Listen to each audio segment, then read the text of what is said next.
Cockroach Janata party educational மினிஸ்டரை வந்து அதாவது ராஜினாமா செய்ய வேண்டும் போராடிட்டே இருக்காங்களே. இன்றைக்கி போராடும் போது அவங்கள தாக்கியிருக்காங்க. யார்?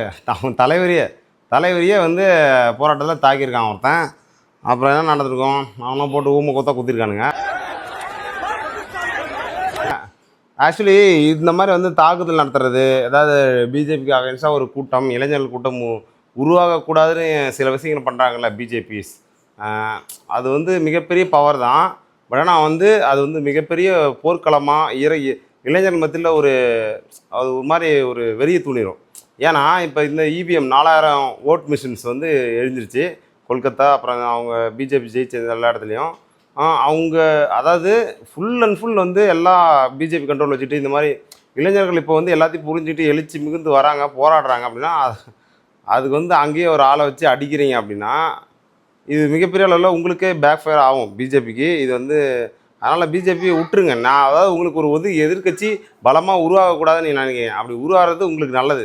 இல்லை அப்படின்னா முடிச்சு விட்ருவாங்க மொத்தமாக.